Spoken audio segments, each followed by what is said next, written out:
benvinguts i benvingudes a aquesta sessió sobre intel·ligència artificial i recerca. El dia d'avui tenim aquí amb nosaltres el Carles López Sosa, que és doctor en periodisme per la Universitat Pompeu Fabra i també professor lector del Departament de Biblioteconomia, Documentació i Comunicació Audiovisual de la Universitat de Barcelona. Ens explica que la tesi doctoral que va fer va estar centrada en l'estudi dels factors de posicionament de llocs intensius en continguts i especialment de mitjans en línia, així com l'avaluació d'eines d'anàlisi SEO. Actualment s'ha especialitzat en l'ús ètic de la intel·ligència artificial generativa en recerca, en periodisme i en documentació. Així que, doncs, moltíssimes gràcies, Carlos, per acceptar la invitació aquí a l'ICAC. Benvingut i quan vulguis pots compartir la teva pantalla. Molt bé. Una coseta més, per qüestions de divulgació farem la gravació d'aquesta xerrada i també si hi ha alguna persona que estigui interessada en tenir un certificat d'assistència, que ens enviï un correu i podem fer-ho. Vale? Ara sí. D'acord. Tot teu. Veieu la meva pantalla, no? Sí. Sí, d'acord. El que estava contant, moltes gràcies per la invitació. Per a mi és un plaer i em sap greu, però el meu català no és molt bo i m'expressem una mica millor, molt millor en castellà i per aquesta qüestió faré la presentació en castellà, però, sisplau, quan comencem el torn de preguntes, si em pregunteu en català, us contestaré en català. Sí, comenzamos. Vengo a traeros una aproximación sobre la inteligencia artificial en la investigación, en la recerca, sí. Vamos a hacer una pequeña aproximación sobre qué es la inteligencia artificial en general, como en noviembre de 2022, ¿no? Justo el 30 de noviembre se anuncia ChatGPT y de repente en pocos meses parece que la inteligencia artificial generativa se vuelve mainstream, ¿verdad? Y que todo el mundo lo empieza a utilizar en todo tipo de sectores y también, claro, esta tecnología impacta en la investigación, comenzando a verse ya algunas formas de uso dentro de las investigaciones, como veremos, ¿no? En metodología, en la presentación de los manuscritos, todo el proceso que incluye desde la creación de una investigación hasta que hacemos el manuscrito y lo enviamos a una posible revista. Entonces, lo primero de todo, ¿qué es la inteligencia artificial? No deja de ser una disciplina, ¿vale? Que intenta resolver tareas complejas que normalmente solo solíamos hacer los humanos. Entonces, la inteligencia artificial nos ayuda a tomar decisiones puramente humanas o que al menos solo podían hacer los humanos hasta hace bien poco. ¿Cómo funciona? Eso es lo que vamos a ver. Lo primero de todo es que la inteligencia artificial, quedaros con que no es algo nuevo, es algo que se lleva estudiando desde hace ya bastantes años. Lo que pasa es lo que os decía, ¿no? 2022, una empresa que se llama OpenAI aparece de la nada, presenta un producto tecnológico que se llama ChatGPT.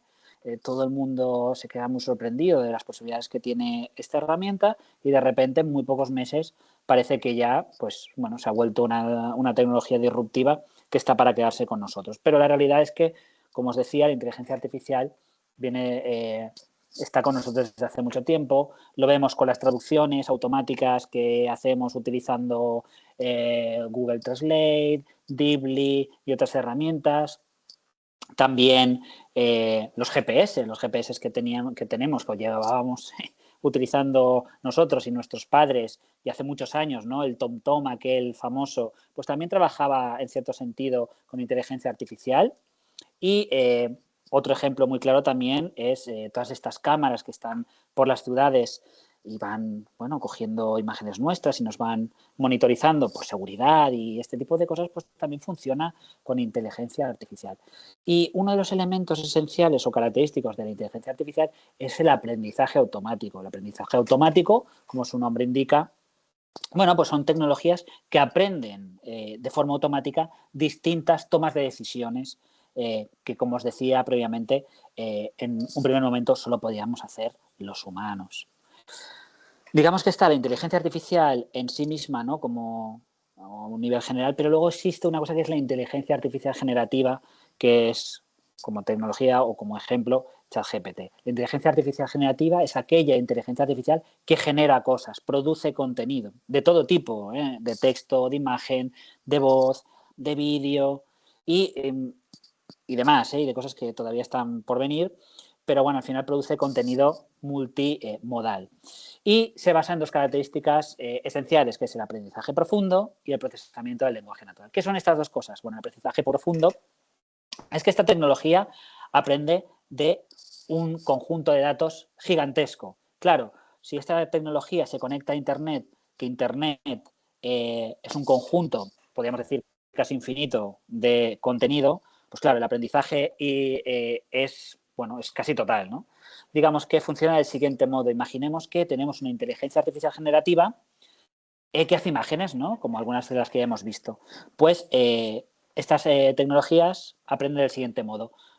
Entra en una imagen, por ejemplo, de un gato, por decir algo, y los píxeles, ¿no? que identifican, no sé, la oreja de un gato, si cogemos miles o cientos de miles de imágenes y que representan esa oreja y luego una nariz y luego unos ojos y luego una cola, todo esto hace entender a esta inteligencia artificial generativa, con base a miles de cientos de miles de imágenes de gatos, que lo que estamos viendo es una oreja y una nariz, y va más allá. Cuando decimos hazme un gato, no solo es capaz de saber que es un gato con base a esas imágenes, sino que además permite saber incluso pues qué raza es, ¿no? Esto sería como aprendizaje profundo. Y el procesamiento del lenguaje natural es, digamos, que la forma que tiene esta tecnología de comunicarse con nosotros, cómo lo hace de una forma natural. De ahí que cuando utilicemos este tipo de tecnología trabajemos de forma como si fuese un chat, ¿verdad? Y que cuando nos da una respuesta, pues da la sensación de que detrás hay alguien, pero la realidad es que no, ¿no? Es solo la tecnología. De ahí que, bueno, se trabaje con estas dos o tenga estas dos características. Claro, uno de los ejemplos de esta tecnología pues, son los modelos de lenguaje extensos, que no me pararé a nivel técnico a explicar qué es, pero básicamente todo lo que estamos utilizando a día de hoy trabaja con modelos de lenguajes extensos, ChatGPT, otras herramientas, pues yo que sé, Copilot de Microsoft, Gemini de Google, y luego ya otro tipo de tecnologías más allá, pues yo que sé, Midjourney, Stable Diffusion, que son de imágenes, etcétera. Ahora bien, esto es importante. ¿Cómo hacer un uso adecuado de la inteligencia artificial generativa? Pues lo primero que tenemos que hacer es ser conscientes que las instrucciones que hagamos a la inteligencia artificial para que nos dé un resultado, pues cuanto más preciso sea esa instrucción, mejor resultado nos dará. Se ha dado, bueno, digamos que estas instrucciones se les ha llamado también prompts. Se ha cogido el término anglosajón, que da más marketingiano y demás. Entonces, a lo largo de esta charla hablaremos de instrucciones, peticiones o prompts, ¿vale? Entonces, la idea es la siguiente. Si no todos, muchos de nosotros y nosotras hemos empezado a utilizar este tipo de tecnología haciendo peticiones, ¿no?, a la inteligencia artificial de un modo X. Hay gente que hace peticiones muy básicas, muy generales, y seguro que muchas de vosotras y vosotros utilizáis instrucciones mucho más precisas. La realidad es que cuanto más precisa sea la instrucción que le pidamos a la inteligencia artificial, mejor resultado nos va a dar. Aquí os he traído unos consejos, no deja de ser una categorización de posibles instrucciones que os vengo a mostrar por si las queréis utilizar, si no las utilizáis ya, o también pues para que sepáis que si las estáis usando, pues cómo las podríamos categorizar. Podemos hacer instrucciones con detalle, es decir, hay una realidad y es cuanto más detallado sea la instrucción que le hagamos a la inteligencia artificial, mejor calidad nos dará, como ya he avanzado. Le podemos dar contexto. Es decir, si nosotros hacemos una instrucción en la que planteemos un contexto específico, también el resultado será mejor. Imaginemos, por ejemplo, en mi caso, ¿no?, que yo quiero que me ayude a hacer un ejercicio práctico para mis alumnos de primero de grado. Si yo digo, por favor, ayúdame a la inteligencia artificial, ayúdame a configurar una práctica para mis alumnos de grado. El texto que me dará será distinto que si digo, oye, necesito que me hagas una práctica para un alumno de máster, ¿vale? darle contexto, explicarle un poco en dónde estamos, o incluso, oye, mira, es que es para mi asignatura de biblioteconomía y documentación, o no, mira, es que es para mi asignatura de comunicación audiovisual.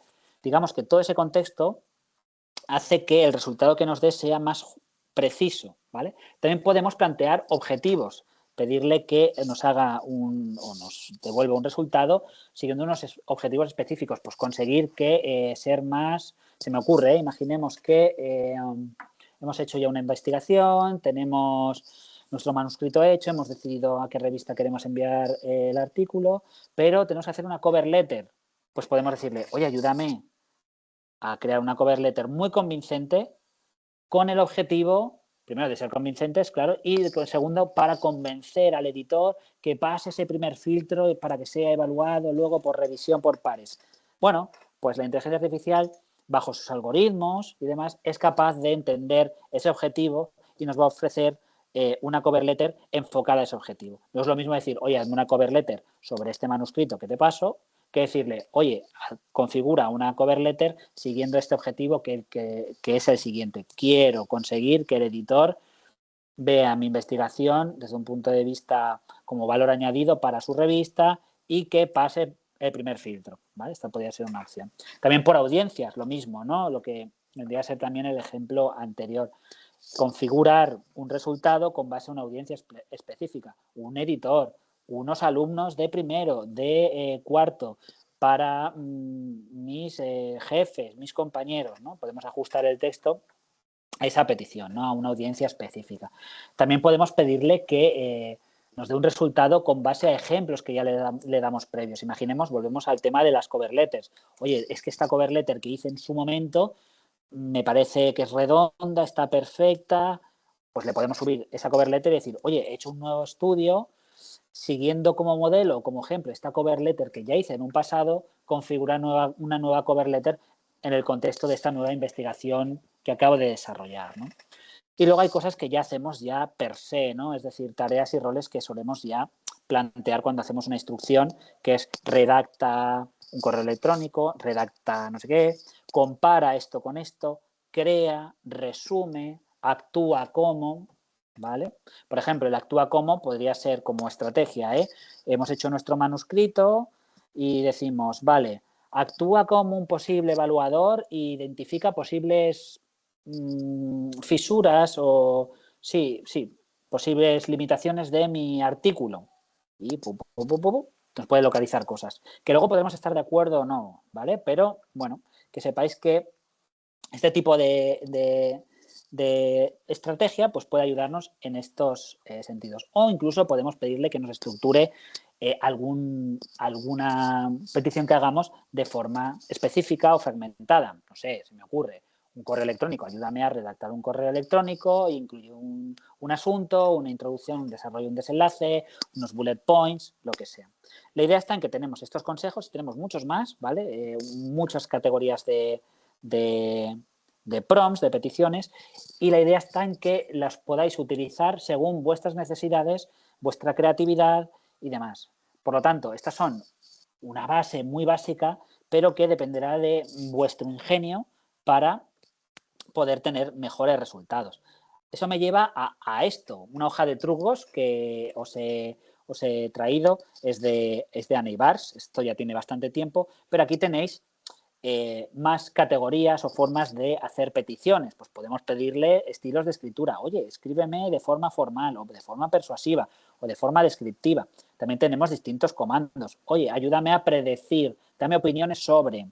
También estructura de comandos, pues roles, actúa como. Un poco es lo que hemos visto, ¿no? Anteriormente, pero aquí pues de forma más vistosa. Y luego también, claro, hay extensiones de Chrome que nos ayudan a vitaminar ciertos elementos con inteligencia artificial, en este caso con ChatGPT. Pues bueno, tenemos extensiones de Chrome y de otros navegadores. Pues TweetGPT pues nos ayuda a crear tweets o hilos de tweets de forma automática. También para vídeos de YouTube, para hacernos resúmenes de esos vídeos, para ayudarnos haciendo emails, para temas de Zoom, para lectura, hay muchos, simplemente que veáis aquí algunas. Y luego también podemos hacer megaprompts, ¿no? Que utilicen distintas categorías como voy a hacer una instrucción que tenga contexto y que tenga rol y que además tenga objetivos y que estructura y hacer algo muy, ¿no? Muy sofisticado y demás. Bueno, eso está muy bien. Aquí os paso otra hoja de trucos, fijaros, hay muchísimos. Y ese megaprompt podría resumirse en algo como esto, ¿no? Un prompt que incluye tareas, contexto, ejemplos también, el tipo de persona, el formato que queremos, el tono, pero la realidad es que no hace falta que todas las instrucciones que hagamos contengan todos los elementos posibles, ¿vale?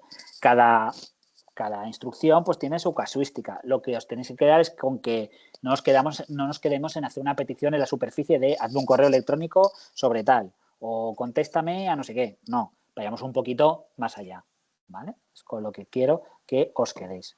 Ahora bien, que ahora vamos a, después de esta pequeña introducción, ¿cómo podemos utilizar la inteligencia artificial generativa para la recerca, para la investigación? En mi cabeza, si yo entiendo una investigación desde el momento en el que pienso qué quiero investigar hasta que lo investigo, lo convierto en un manuscrito y conseguirlo en publicarlo, yo veo estas fases. Y esto lo veremos en profundidad, pero digamos que un pequeño avance nos puede ayudar a iniciar una investigación, a enfrentarnos a ese papel en blanco cuando no tenemos muy claro qué queremos investigar. Pues le podemos pedir a la inteligencia artificial que nos sugiera temas de investigación, objetivos de investigación, qué tipo de metodología podemos utilizar según el tema que queremos investigar. Claro, esto es como todo, hay investigadores, investigadoras que son muy creativas, que tienen un perfil investigador con mucha personalidad y saben en todo momento qué investigar, pero es verdad que hay otro tipo de investigador, de perfil, que le cuesta un poquito más o que luego trabaja un montón, obviamente, pero que a lo mejor necesita que le ayuden a encontrar algunas ideas. Pues bueno, una primera aproximación podría ser eso, ¿no? Ayudarnos a iniciar una investigación. Luego también nos puede ayudar, y esto ya se está viendo, en algunas cuestiones. En el desarrollo de marcos teóricos, ayudarnos, si me decís, yo os lo avanzo, ¿puede la inteligencia artificial hacer marcos teóricos por nosotros? Yo os digo que no. Las herramientas que hay, los resultados que nos ofrecen son bastante superficiales, bastante naif y demás, pero sí que nos puede dar ideas. Y si me decís, ¿hay gente que esté utilizando esas herramientas para hacer marcos teóricos? Tengo claro que sí, pero ya os avanzo que no es muy ético y tampoco os va a dar un marco teórico que realmente aporte valor, ¿vale? Y luego también lo podemos utilizar para métodos cualitativos y métodos cuantitativos. ¿De qué modo? Veremos exactamente cómo, pero para métodos cualitativos ya hay algunos procesos que podemos hacer para la revisión de la literatura, para Systematic Review, Scoping Review, Rapid Review, también para hacer análisis temático. También nos está ayudando bastante todo lo que tiene que ver con la inteligencia artificial generativa.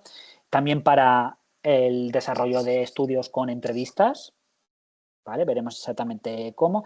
Y luego también para algunas cuestiones cuantitativas, para temas de Big Data, para poder convertir Excel o CSVs en R, en Python, para ayudarnos a crear gráficas, todo eso también nos está ayudando. Esto en la parte que vendría a ser más el desarrollo de investigación y obviamente también para el desarrollo mismo de el manuscrito, ¿no? Pues nos puede ayudar a revisar el manuscrito, nos puede ayudar a traducir el manuscrito en otro idioma. Luego veremos si todo esto lo hace bien o lo hace mal, ¿eh? Pero nos puede ayudar también a, ostras, que tengo ya el manuscrito y no me da la cabeza para hacer un abstract de 150 palabras. Pues nos puede ayudar. Ostras, no sé qué palabras clave, qué keywords serán las mejores para mi manuscrito. A ver si me puede ayudar, pues también. Y luego para el envío de la revista, también, pues para lo que os decía, ¿no? Para una cover letter, también para subir los datos al Cora y estas cosas, para todo el tema de subir nuestros datos en abierto y demás, que como sabéis hay que seguir un proceso y hay una burocracia, ¿no? Por detrás para poderlo subir todo, pues para esto también. Entonces veamos algunos ejemplos, algunas cositas que podemos hacer. Antes que nada, eso es verdad y es importante, cómo hacer un uso seguro en el contexto académico. Dos cosas. La primera de todas, todo lo que subimos en una herramienta de inteligencia artificial está monitorizado, por lo tanto, no subáis contenido sensible, donde aparezcan nombres, donde aparezca DNIs, básicamente cosas sensibles, porque al final todo el contenido que subimos a ChatGPT u otras inteligencias artificiales, el contenido está monitorizado y con eso hacen, no sabemos exactamente qué, pero ese contenido que subimos a ChatGPT acaba en la empresa OpenAI y obviamente entrenan a la inteligencia artificial con todos estos datos, pero más allá de eso no sabemos qué hacen con ello. Y por lo tanto también tener muy en cuenta todo el tema de propiedad intelectual. Por ejemplo, si vais a trabajar con temas de entrevistas y tenéis que pasar por el comité ético con el que trabajéis y demás y tenéis que preparar, bueno, pues todo el papeleo, con todo lo que tiene que ver con la ley de protección de datos, pues incluir una especie de cláusula sobre, pues voy a utilizar parte de esas, o las afirmaciones de esas entrevistas por inteligencia artificial, pues conseguir el consentimiento de los entrevistados y este tipo de cosas. Y aquí tenéis también algunos libros de referencia de la Comisión Europea, de la UNESCO, también qué es lo que dice COPE y APA al respecto sobre el uso de la inteligencia artificial generativa en la investigación y en la docencia principalmente. Entonces aquí lo tenéis para que lo reviséis. Luego algunas cuestiones más importantes que ya os avanzo. La inteligencia artificial generativa comete errores, ¿vale? Esto es importante y por lo tanto hay que hacer un uso seguro. ¿Y cómo hacemos un uso seguro? Pues planteando protocolos de verificación de los resultados que obtengamos, ¿de acuerdo? Aquí algunas reglas, esto es va bastante de la mano de lo que he dicho anteriormente, pero ya hay algunas pautas que se empiezan a plantear sobre el uso seguro de la inteligencia artificial. No hay que compartir datos personales, esto ya lo hemos avanzado. Los resultados a veces son inexactos o sesgados, ¿vale? Esto es importante también. Hay bastante sesgo de género, racial, todo esto hay que tenerlo en cuenta, que se da. También valorar si el resultado que nos da la inteligencia artificial podría incurrir en algún tipo de infracción de derechos de propiedad intelectual. Sí que es verdad que en texto, cuando nos da un texto sintético, la inteligencia artificial es más difícil de ver, pero en inteligencias artificiales que generan imagen, ya han habido artistas que han denunciado ciertas imágenes donde se ha visto el influjo, ¿no? Sí, el influjo o su sello, ¿no? Y ya han denunciado este tipo de cosas. Otra cosa importante, nunca replicar literalmente el resultado que dé la instrucción de inteligencia artificial, no darla por buena, es decir, no podemos pedir algo a la inteligencia artificial, hacer un copy-paste, pegarlo y darlo como nuestro, eso no está bien. Y luego también hay que evitar confiar en estas herramientas en procesos críticos urgentes, como por ejemplo, yo podría ahora mismo abrir mi pantalla de ChatGPT, por ejemplo, y hacer pruebas, pero es muy probable que de error en ese momento o una instrucción que probé y me funcionaba y para enseñaros pues da error. Por lo tanto, en procesos críticos urgentes, mejor no utilizar la inteligencia artificial generativa y en todo caso pues hacer pantallazos o simplemente no usarlo, ¿vale? Ahora me podríais preguntar, ¿cómo podemos hacer un uso seguro y responsable de la inteligencia artificial? ¿Cómo sé que si lo voy a utilizar para mis estudios lo estoy haciendo de forma correcta, estoy haciendo un uso seguro de la misma? Bueno, pues aquí tenéis un diagrama muy básico. Se publicó este libro de aquí, si queréis tenerlo, bueno, un informe, verlo todo en su conjunto, pues ese diagrama bebe de aquí, de ChatGPT, Inteligencia Artificial de la Educación Superior, guía de inicio rápido. Y es muy interesante, aunque puede parecer muy simplista, pero es muy interesante para saber si podemos hacer un uso responsable de la IA. Son 3 preguntas de verificación que funcionan del siguiente modo. Lo primero de todo, imaginemos que queremos hacer una investigación y para esa investigación queremos utilizar la inteligencia artificial generativa. La primera pregunta que nos deberíamos de hacer es, ¿importa que el resultado sea verdadero? Hombre, sí. Quiero decir, este es un ejemplo que pongo siempre, pero que me gusta mucho. Yo soy padre de 2 niñas de 3 años y medio, ¿vale? Y cada noche, para dormirlas, les tengo que leer un cuento. Entonces yo me quedo ya sin cuentos, pero necesito que se duerman. Entonces cada noche pues le pido a ChatGPT que me escriba un cuento de 2 animalitos y que tenga valores y que sea un cuento divertido. Entonces me lo configura y yo les leo el cuento a mis hijas están contentas y se duermen. ¿Importa que el resultado sea verdadero? No. Entonces es seguro usar el ChatGPT. Pero cuando yo estoy en la piel no de padre, sino de investigador y quiero utilizar ChatGPT o otra inteligencia artificial para mis investigaciones, me tengo que preguntar, ¿importa que el resultado sea verdadero? Hombre, claro, estoy haciendo investigación, estoy haciendo una labor social, estoy haciendo ciencia, ¿no? Pues tenemos que hacernos la siguiente pregunta. ¿Disponemos de la experiencia para verificar que el resultado sea preciso? A ver, si yo llevo 10 años trabajando o estudiando inteligencia artificial generativa, por decir algo, y estoy utilizando la IA para mis estudios, pues muy probablemente si hay algo que esté mal, lo voy a notar. Voy a decir, uy, esto es raro, esto no.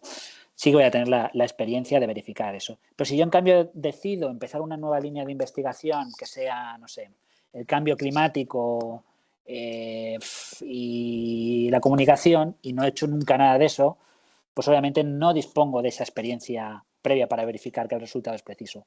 Por lo tanto, en ese caso no sería seguro utilizar ChatGPT. Pero si volvemos al anterior supuesto en el que yo llevo 10 años estudiando sobre inteligencia artificial y sí que dispongo de esa experiencia, la siguiente pregunta que nos deberíamos de hacer es, ¿estamos dispuestos a asumir todas las responsabilidades, ya sean estas éticas, legales, morales, etcétera, si se cometen imprecisiones y no hemos sido capaces de identificarlo? Sí, estoy dispuesto a asumir ese riesgo. Vale, entonces sí que puedes usar ChatGPT. Si en cambio dices, no estoy seguro, o sea, no estoy dispuesto a ello, pues mejor no lo usemos. ¿Vale? Es un diagrama, lo sé, un poco simple a veces, pero viene muy bien para plantearnos este tipo de cosas. Ahora bien, hemos decidido utilizar la inteligencia artificial en la investigación, ¿de acuerdo? ¿Cómo debemos usarla? En el caso de que hayamos decidido que sí, hayamos pasado esas 3 preguntas de chequeo y hayamos decidido que sí, que está bien usarlo. Bueno, entonces tenemos que plantear distintas cosas. Uno, utilizarlo de forma ético, es decir, hay que ser claros con el uso que hacemos de la inteligencia artificial, no hay que ocultar que estamos utilizando la inteligencia artificial, es decir, hay que ser transparentes. Si en la metodología lo hemos usado, no nos callemos, documentemos ese proceso. Y obviamente hay que aplicar una cosa que es el pensamiento crítico. Aquí tenemos el diagrama del pensamiento, los elementos del pensamiento, que no hay que quedarse con eso, ni cómo hay que aplicar el pensamiento crítico a nivel teórico, pero básicamente, de forma simple, es ChatGPT o otra inteligencia artificial me da un resultado. Yo, como experto, bajo mi intelecto, todo lo que he aprendido, bajo mi posición y mi disposición en el mundo, pongo en tela de juicio lo que me ofrece ChatGPT. Valoro y verifico que lo que me dice es correcto o no y sobre eso aplico un juicio. Básicamente tenemos que poner en tela de juicio todo lo que nos den y sobre eso tomar una decisión. Si aplicamos eso, teniendo un conocimiento y sabiendo que, hombre, somos personas inteligentes y críticas, pues podremos tomar decisiones correctas en la medida de lo posible sobre la inteligencia artificial. Y obviamente, vuelvo a repetir y recalcar, hay que aplicar la ética y la transparencia. ¿Vale? Ahora ya vayamos a cosas o herramientas de IA que se empiezan a utilizar en la academia. Primero de todo, ya hay herramientas de IA, supongo que las tenéis controladas, y si no, pues ahora vengo a traerosla, que ya empiezan a ayudarnos con el marco teórico. Ayudarnos, nos sirven de soporte, de copiloto en nuestros marcos teóricos, ¿de acuerdo? Esta es una de ellas, es Scopus AI, no sé si la tenéis localizada, si la conocéis. Bueno, Elsevier lanzó Scopus AI, una herramienta de inteligencia artificial que nos nos da textos sintéticos sobre los resultados de la base de datos de Scopus. Da texto sobre, podemos hacer cualquier pregunta, ¿vale? Del tipo, por ejemplo, esta, y nos da un resultado en forma de resumen, no podemos decir marco teórico. Cosas positivas y negativas, nos da una primera aproximación sobre un tema, eso sí, nos lo da, nos ofrece fuentes, por cada afirmación nos dice la fuente, pues este es del artículo X, este del artículo Y y este es del artículo Z, ¿de acuerdo? y tenemos acceso a esas referencias. El problema también de esto es que, claro, Scopus ahí no cuenta con los artículos completos. ¿Sabéis? Scopus es una base de datos donde hay un título, un abstract, unas keywords, unas referencias y unos autores. Entonces, monta el texto sintético de nuestra pregunta, nuestra instrucción, con base en los abstracts. Por lo tanto, no podemos pedir que nos dé un marco teórico de gran granularidad porque el contenido, nos devuelve el contenido sintético con base a los abstracts y no al artículo completo. ¿De acuerdo? Otra herramienta que también ha surgido para la ayuda en el desarrollo de marcos teóricos es Dimensions. Dimensions, si no la tenéis controlada, Dimensions es una base de datos muy importante, ¿vale? Digamos que tendríamos Web of Science, Scopus, Google Scholar y Dimensions. Yo creo que son como las grandes 4, ¿vale? Y Dimension, desde ChatGPT, perdonad, desde OpenAI tiene un conjunto, o tiene, mejor dicho, un store, una tienda de GPTs. No sé si esto lo tenéis controlado o no, pero uno de los GPTs que podemos encontrar en esa plataforma es Dimensions Research GPT. Podemos hacer muchísimas consultas, no nos va a dar un marco teórico, pero podemos pedirle temas que pueden ser interesantes o incluso podemos pedirle que nos dé respuesta a alguna consulta específica. Pero, por ejemplo, en el ejemplo que os he puesto aquí es, dime temas sobre el cambio climático, dime qué temas sobre el cambio climático están vinculados al periodismo. Y dice, bueno, he encontrado 31.285 documentos relacionados y las temáticas principales pues podrían ser estas. Pero fijaros, tema de pensamiento crítico. Y digo, perdonad. Ah, mira qué bien, temporalidad y justicia ambiental. Ah, climate change and journalism, negotiation. Uy, mira, los autores, Taylor and Francis. Hombre, todos sabemos que Taylor and Francis es una editorial, ¿no? Entonces hay que ir con un cierto ojo, ¿vale? Para ver que hay cosas que a veces están bien y a veces están mal. Entonces hay que verificar. No podemos dar por bueno estos elementos. Tenemos que verificar. Sin embargo, hay que reconocer que nos da resultados interesantes que nos pueden inspirar, ¿no? En este caso, para decidir, imaginemos, volvemos, ostras, quiero estudiar algo sobre el cambio climático y periodismo, pero estoy empezando en esto y no tengo muy claro por dónde tirar. ¿Cuáles son los temas más importantes, ¿no? Ahora mismo sobre esto? ¿O qué es los temas principales que se suelen estudiar sobre el cambio climático y periodismo? Pues temporalidad de justicia ambiental, periodismo de estilo de vida, periodismo constructivo. Mira, pues periodismo constructivo, voy a ver exactamente esto qué es. Me gusta, me pongo a investigar eso.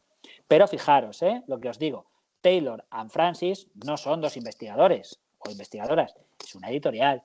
Entonces esto hay que tenerlo en cuenta, ¿de acuerdo? Otra que se ha vuelto muy, muy famosa es Elicit, quizá la tenéis controlada o no.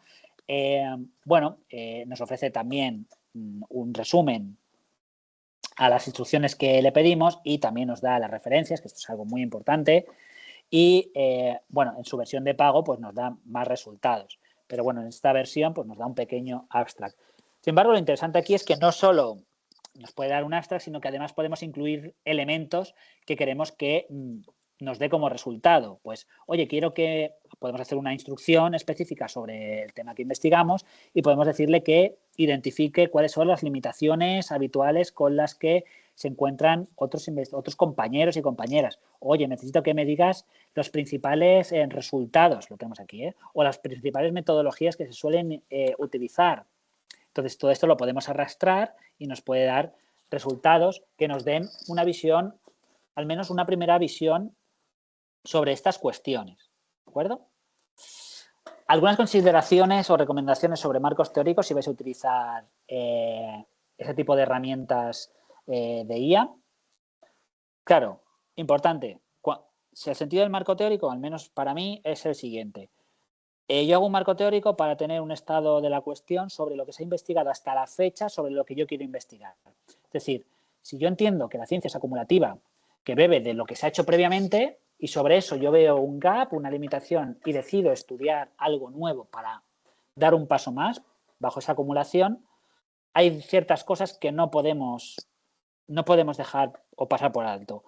Estos textos sintéticos no tienen en cuenta esa ciencia acumulativa, esa forma de entender la ciencia y esa forma de entender los marcos teóricos. Entonces, hay que tener mucho cuidado por dar por bueno un texto sintético basado en una aleatoriedad de una serie de documentos. ¿Vale? Obviamente, ya lo hemos probado y se ha demostrado que al menos a día de hoy los marcos teóricos que ofrece son muy naif, muy superficiales, no profundizan. Hace falta esa mirada nuestra como expertas y expertos y obviamente nosotros vamos a hacer un mejor marco teórico. Y luego entendamos una cosa, no sé si os habéis probado, pero no podemos dar por buenas ciertas inteligencias artificiales para como marco teórico, en el sentido que, por ejemplo, ChatGPT no pone las fuentes, no pone una afirmación y te dice bebe de aquí o bebe de allá y nos da las citas, ¿vale? No lo hace. Incluso hay citas que se inventa. Tampoco podemos quedarnos, por ejemplo, con Copilot, que es la de Microsoft, o la de Google, que es la de Gemini, porque sí, nos da un texto y al final de todo dice fuentes consultadas, esta y esta, pero no nos dice cada afirmación a qué corresponde. Por lo tanto, si tenemos que usar este tipo de inteligencias artificiales, usemos aquellas que permiten la atribución, la citación y las referencias. ¿De acuerdo? Entonces, tengamos en cuenta esos tres elementos que son al final los que dan valor a los marcos teóricos.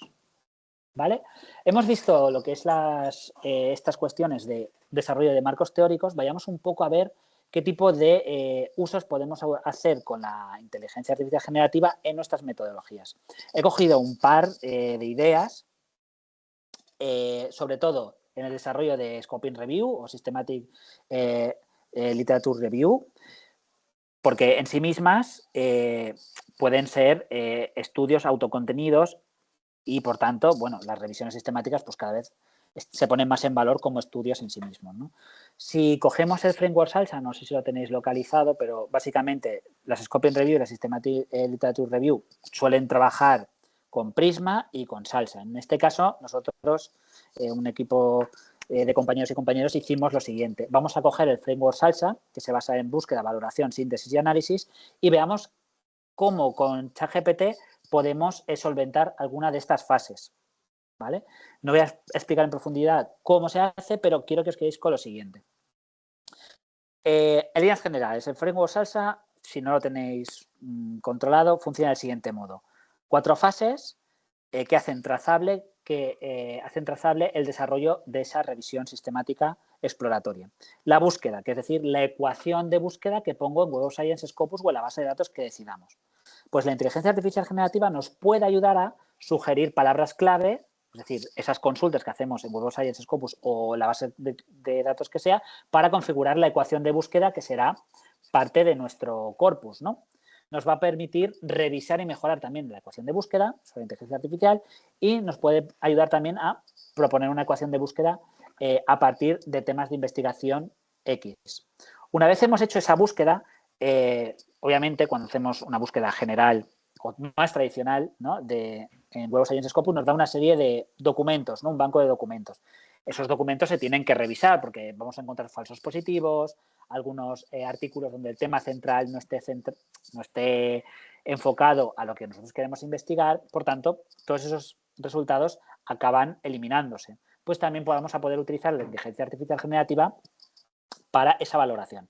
También nos puede ayudar con la síntesis, es decir, una vez tenemos esos documentos recuperados, a partir de unas fichas elaboradas básicas, que normalmente esas fichas serán al final el dataset que utilicemos para hacer los resultados de nuestra revisión sistemática, que normalmente esa ficha, aunque puede variar, suele tener objeto de estudio, objetivos, preguntas de investigación, metodología y resultados, pues nos puede ayudar también a identificar distintos aspectos que veremos a continuación. Y luego, para la parte del análisis, cuando ya hemos planteado todas esas fichas de análisis, normalmente utilizamos esas fichas para sintetizar el contenido final en una síntesis narrativa, por decirlo así, basado en distintos aspectos, convergencias, divergencias, unos dicen esto, estos dicen lo contrario, y este tipo de cosas. Ahora veremos con algunos ejemplos.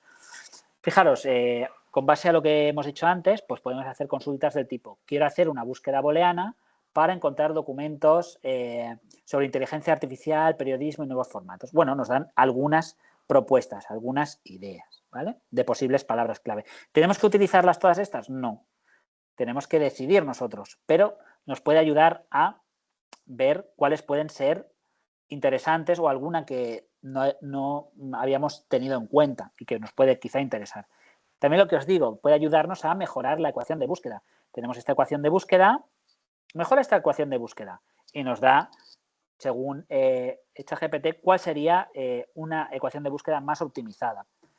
Incluso también podemos pedirle lo que os decía, ¿no? Recibimos una serie de documentos, una serie de resultados que tenemos que valorar si formarán parte del corpus de nuestra revisión. Pues podemos decirle, oye, ¿puedes confirmarme con un sí o un no y justificar tu respuesta si este resumen tiene que ver con inteligencia artificial y periodismo? Le pegamos el abstract y nos va a decir sí o no. Si nos dice que sí, pues ese documento lo podríamos incluir como el banco de documentos final de nuestra revisión.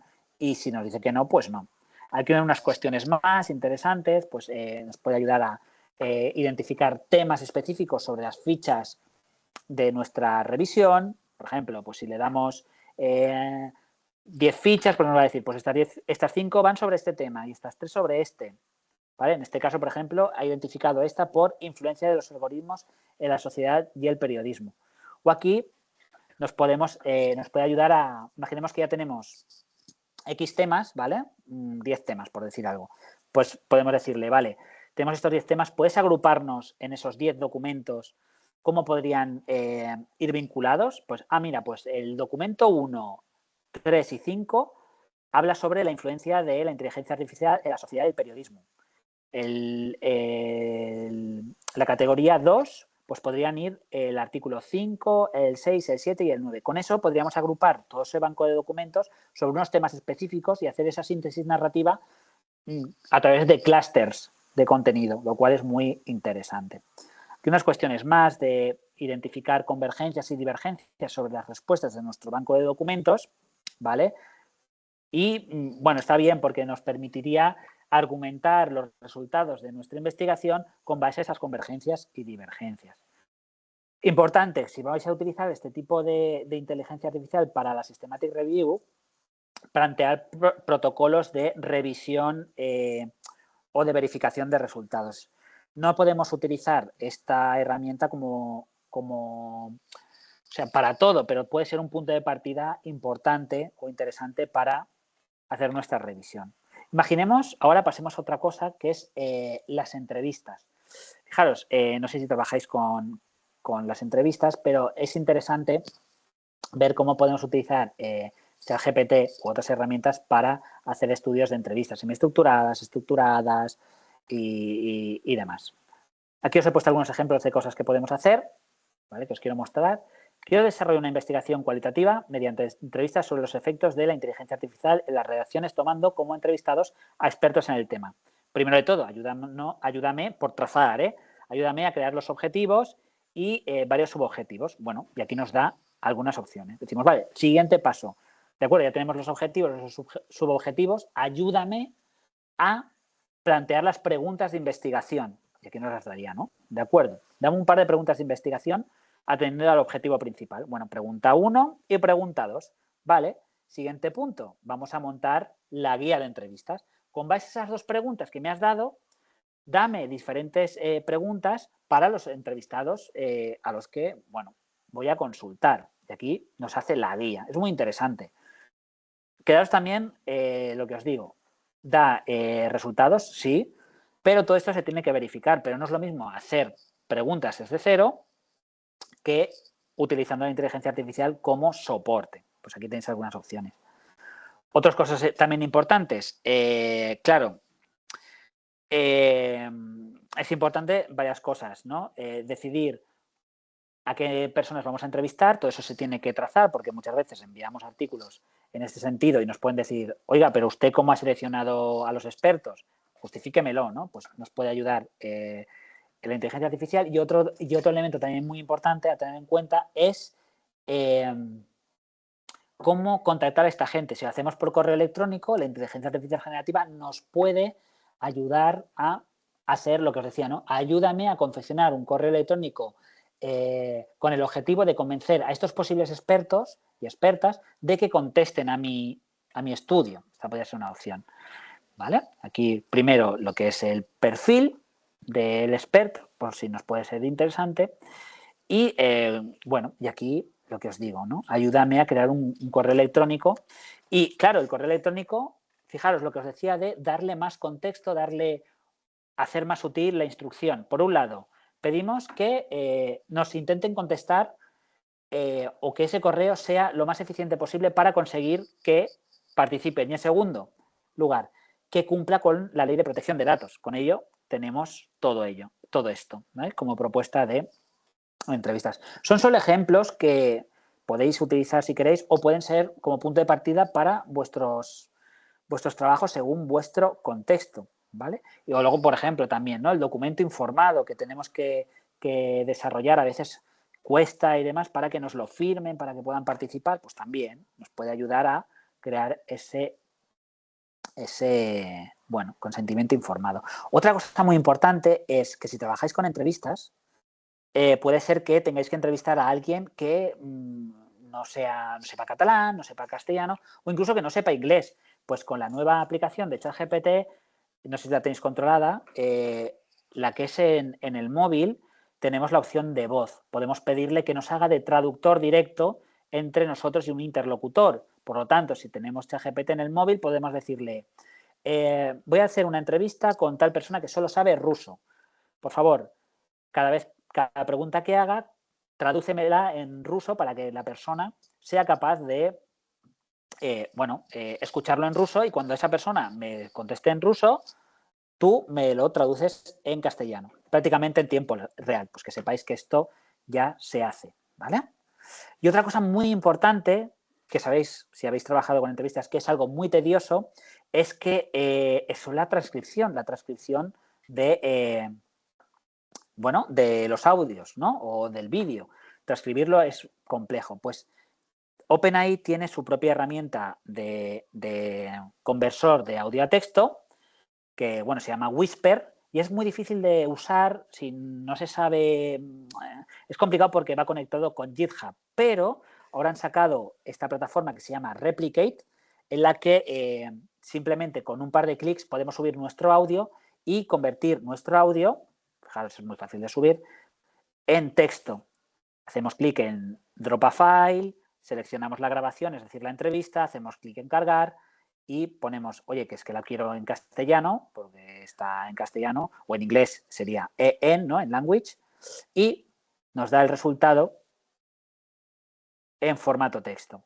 Y es más, también nos permite traducirlo. Es decir, podemos decir, vale, yo lo tengo en castellano, pero necesito que el texto esté en inglés. Pues podemos pedir el translate. Aquí, desafortunadamente, solo permite de cualquier idioma al inglés, pero no viceversa, ¿vale? Pero bueno, que sepáis que tenéis esta herramienta. Y luego, para la codificación de las entrevistas, quiero que os quedéis solo con una cosa. No sé si estáis familiarizadas y familiarizados con el software CACDAS, que son estos softwares de análisis cualitativo, pues todos estos lenguajes, estos softwares ya empiezan a vitaminar su contenido con inteligencia artificial. Atlas-T es la que más, que es una de estas herramientas, es una de las más importantes, junto con InVivo y MaxQDA, que ya han empezado a utilizar esto. Simplemente que sepáis que permite codificar las entrevistas en cuestión de minutos, va identificando afirmaciones específicas y nos dice cada oración en qué código podría estar, lo cual nos reduce mucho tiempo. Incluso también nos hace resúmenes específicos sobre todo el contenido que tenemos. Es decir, nos dice, pues mira, el entrevistado 1 pone en valor esto, ¿no? Y en un párrafo nos dice, pues, qué es lo más importante que dice, ¿vale? Quiero que os quedéis simplemente con este tipo de cosas. Y luego vamos a pasar a algunas cuestiones cuantitativas, que esto es bastante interesante.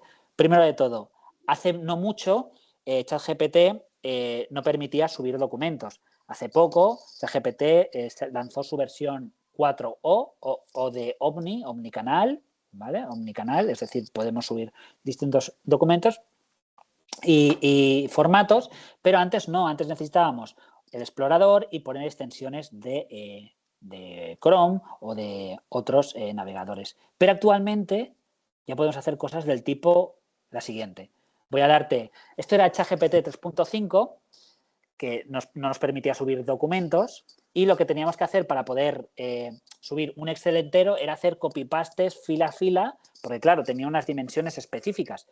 ¿Vale? Pues yo qué sé, yo cogí de IMDb un Excel donde me decía algunas, bueno, eran un número específico de películas con una serie de información, y le decía, pues mira, te voy a ir pegando unos resultados poco a poco, y cuando tenga todas las filas rellenadas, todas las columnas y todas las filas, te diré, vale, ya tengo todo. A partir de aquí, trabajemos y dame resultados sobre mi dataset. Eso era inviable. Si hacemos temas de data science y trabajamos con millones de datos, pues no podemos hacer copy-paste de 1 millón de datos, ¿de acuerdo? Es complicado. Pero llega ChatGPT 4 o Omni y ya desde el ordenador podemos cargar nuestro Excel, nuestro CSV, incluso podemos conectarlo con Office, bueno, con Excel o con el Google Sheet.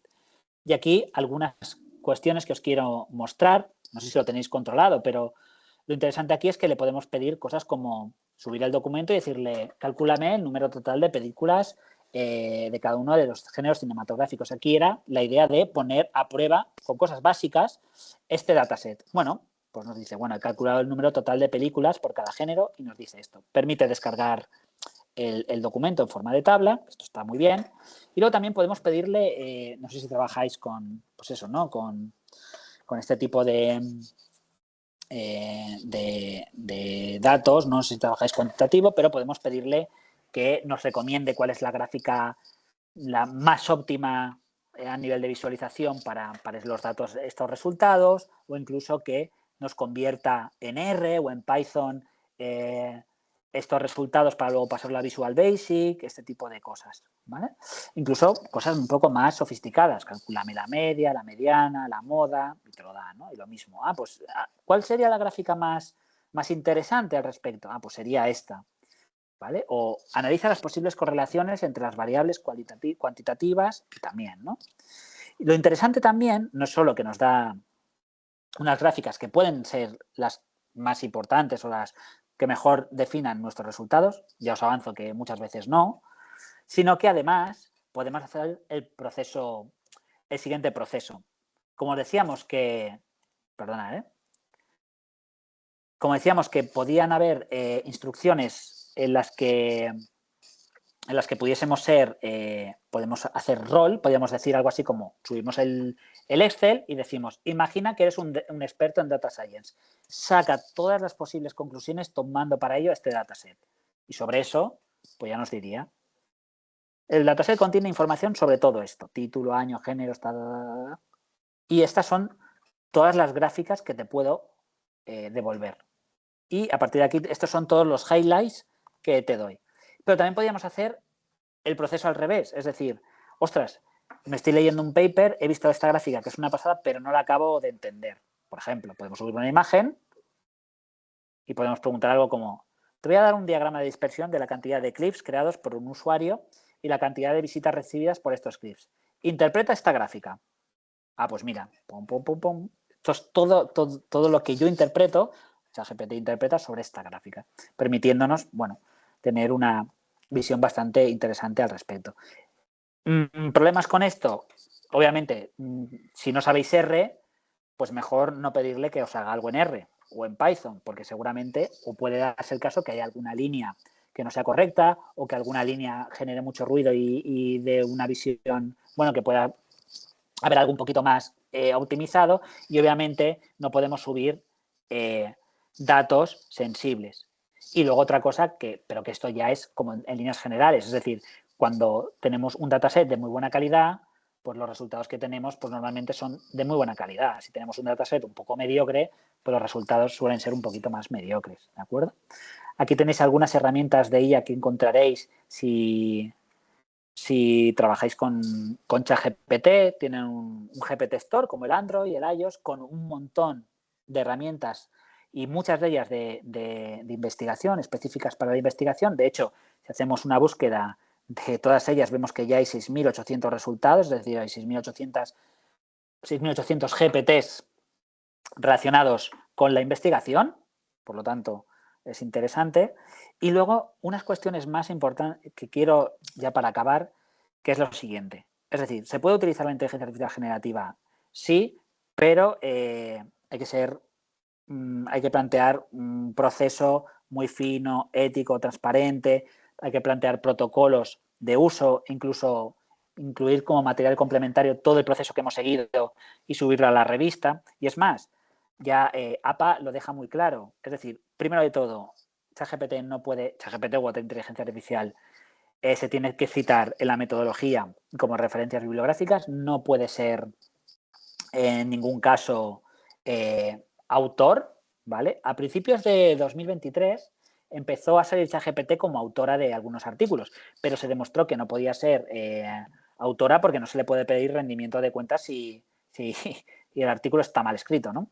Entonces aquí tenéis, ya para acabar, que si vais a utilizar la inteligencia artificial generativa para vuestra metodología, leáis bien el author guide de la editorial a la que queráis enviar vuestro artículo, porque ya empiezan a explicar si se puede utilizar, si no, cómo deberíais de documentar todo el proceso, en qué casos se puede usar, en qué casos no, ¿vale? Aquí tenéis algunas, Science Direct, MidPress, Springer, también dice cómo se debería de utilizar y en qué casos, Emerald también, ¿vale? Sage.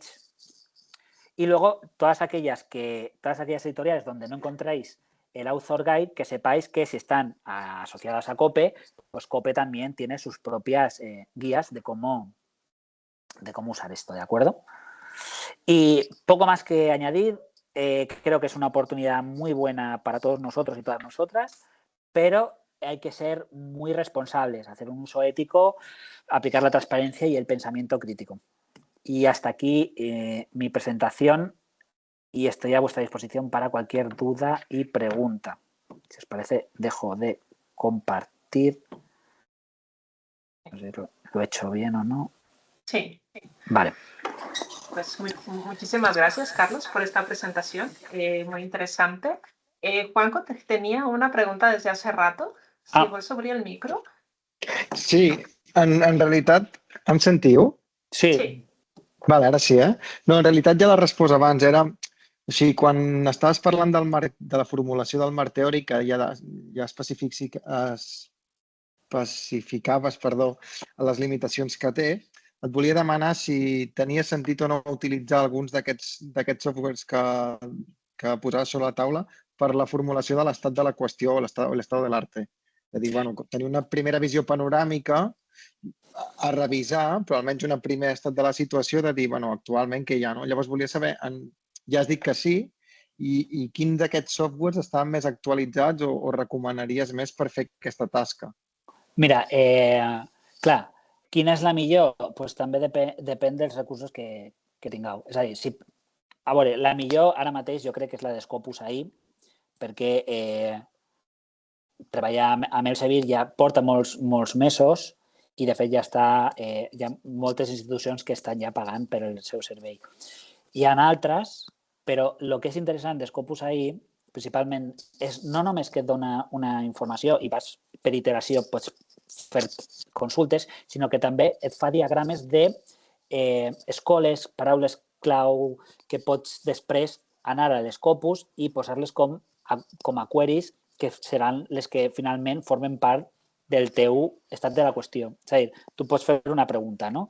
I et dona una resposta i també et dona uns autors. Però també té una opció que apareix una gràfica on apareix, mira, els clústers investigatius més importants sobre el que has preguntat són aquests. I t'ho dona com si fossin, paraules clau. Aquestes paraules clau és molt interessant perquè et dona una visió més àmplia per a fer la teua cerca en Web of Science, Scopus o el que facis servir. Ara sí que és veritat que també fa molt poc, fa una setmana, Web of Science té la seva aplicació d'IA, però entre nosaltres, però jo l'he provat, funciona una mica millor la de Scopus AI, per a mi, sí. Hi ha manera de saber a quina base de dades tenen accés? Perquè penso, clar, si jo he d'agafar un repositori, no?, de tesis doctorals, m'ho invento, i ja sé que aquí sí que hi ha certa garantia, no?, perquè hi ha el govern darrere o hi ha tal. Jo puc saber més o menys o informar-me sobre què té? Perquè, clar, potser busco resultats en català i m'està donant una info falsejada de resultats que ha traduït en anglès. Clar, no. És a dir, Scopus AI sí, perquè diu l'eina està entrenada amb tot el que tenim en Scopus AI des del naixement de Scopus AI fins a 2024. Altres, no. Dimensions, per exemple, el que té és de tot el seu corpus, que agafa de tot, Google Scholar, però clar, també hi ha TFMs, o sigui, que hi ha coses que potser no són de tan bona qualitat, però bueno, bàsicament no, d'aquestes que estan, aquests GPTs que donen marc teòrics no poden saber, perquè no ho declaren, i de la nova eina de Web of Science i de la nova eina d'IA de Scopus sí, perquè veuen Web of Science de Clarivate Web of Science i Scopus AI veu d'Elsevier tot el que té a Elsevier, però només abstracts. Això és el problema. Vale. Lídia, no sé si algú té una altra pregunta, m'espero, si no, en tinc una més i ja callo, que no vull ser pesat. Bueno, si vols acaba, cap problema. Sí? Carlos, si haguéssim de triar una d'aquestes eines, sobretot en una fase no específica, estic pensant en el disseny de la temàtica o l'exploració de la temàtica i en un primer desenvolupament de la recerca. Si haguéssim d'assessorar un alumne o un investigador novell, estic imaginant un TFG, quina recomanaries per versatilitat? Perquè, clar, hi ha el cas del xat, que crec que tothom la coneix, que deu tenir les seves limitacions, i no sé si n'hi ha d'altres que diguis, mira, aquesta perquè és de codi obert i llavors saps què fan en les dades. No sé si per quins criteris triaries una o una altra. Jo agafaria Perplexity per un motiu, perquè es connecta a internet i dona referències. Perplexity, la I final amb I. Està molt bé perquè es connecta a internet, dona fonts segons l'afirmació i bueno, és molt potent, és molt potent. I per a mi ara mateix és com la millor en aquest sentit, perquè ChatGPT, clar, ChatGPT és el millor de lo millor, però no es connecta a internet i quan fas una... O sigui, no pots fer servir ChatGPT com si fos un cercador, perquè no és un cercador. De fet, han llançat ara un producte que es diu Search GPT, que està ara... Bueno, estem tots a la waitlist per a fer recerca sobre això, però no és el mateix. Llavors, inventa coses. Jo segur que posa dona'm els llibres del Juanjo Ruiz i segur Anaya, no sé què, i dius, hòstia, primera notícia que he publicat. Jo m'he trobat de dir, a veure què apareix meu. I llibre publicat en no sé què. No, això no ho he fet. No? Llavors, hi ha que anar molt en compte. I Perplexity està molt bé perquè això dona les fonts, es connecta a internet i funciona molt, molt bé. Jo diria que Perplexity, sí. Apuntado. Gràcies. De res. ¿Alguna pregunta més? Bueno, jo sí tinc un dubte. La diferència entre la versió gratuïta i de pagament del ChatGPT sí es nota moltíssim? O amb la gratuïta ja tirem? No, o sigui, es poden tirar, però si arrosseguem documents, diguem-ne que la versió... O sigui, quan tu estàs al ChatGPT, comences amb el ChatGPT 4 sense pagament, o sigui, la versió més potent, però et dona la possibilitat de fer 2 o 3 instruccions cada 4 o 5 hores. O sigui, tu estàs fent servir el ChatGPT i estàs amb la versió premium 2 minuts. I després dius, no, ja tornes una altra vegada a la versió anterior. Llavors tens que esperar això 4 o 5 hores per a tornar a la versió tecnològicament més potent. Llavors, estem parlant de $20, $25 al mes, que no és molt. També depèn. Si teniu un projecte i teniu la possibilitat de pagar-ho, pot estar molt bé. També depenent de les vostres necessitats. Però no és el mateix, no. Desafortunadament. Però aquesta quota és individual. És per persona. 20 euros per persona. Sí, més o menys, sí. I també el problema és que bueno, almenys fins fa un parell de setmanes no pots tindre factura. O sigui, tens que posar una tarja i com no pots fer factura no pots passar al departament, al projecte del ministeri, aquestes coses. Però bueno, de moment això ho tenim una mica més complicat. Jo també en tinc un. Sí, endavant. Hola, mira, una pregunta. De les diferents eines d'intel·ligència artificial que has presentat i tot, la més avançada, per tant, seria ChatGPT o Gemini o el Copilot o aquestes altres que ens has dit que entenc que fan servir un llenguatge diferent al de ChatGPT, també són igual d'avançades? Bueno, la veritat és que Copilot utilitza la tecnologia de GPT perquè Microsoft va comprar gran part de ChatGPT, però la realitat és que la que millor funciona és ChatGPT. O sigui, funciona molt millor que la de Gemini, sobretot perquè, clar, Google té que anar molt en compte, és una empresa molt gran i si hi ha alguna cosa que no funciona bé, doncs, clar, és com va molt a saco, no?, per ella, i la tenen una mica més, no sé com dir-ho, encara que tinga millor més potencial i més potència que ChatGPT, la tenen en una versió més reduïda per si de cas fa alguna cosa que no deu. I la de Copilot està bé també, però és una versió menys refinada de ChatGPT. Actualment la més potent és ChatGPT i les altres normalment utilitzen la tecnologia d'OpenAI per fer-la servir per a qüestions més específiques. I també tens la de Facebook i altres, però que encara no funcionen molt bé. No. O sigui, funcionen bé, però no tan bé com la de ChatGPT.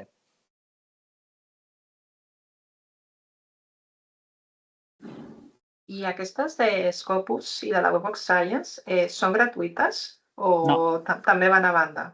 Van a banda. De fet, crec que és car.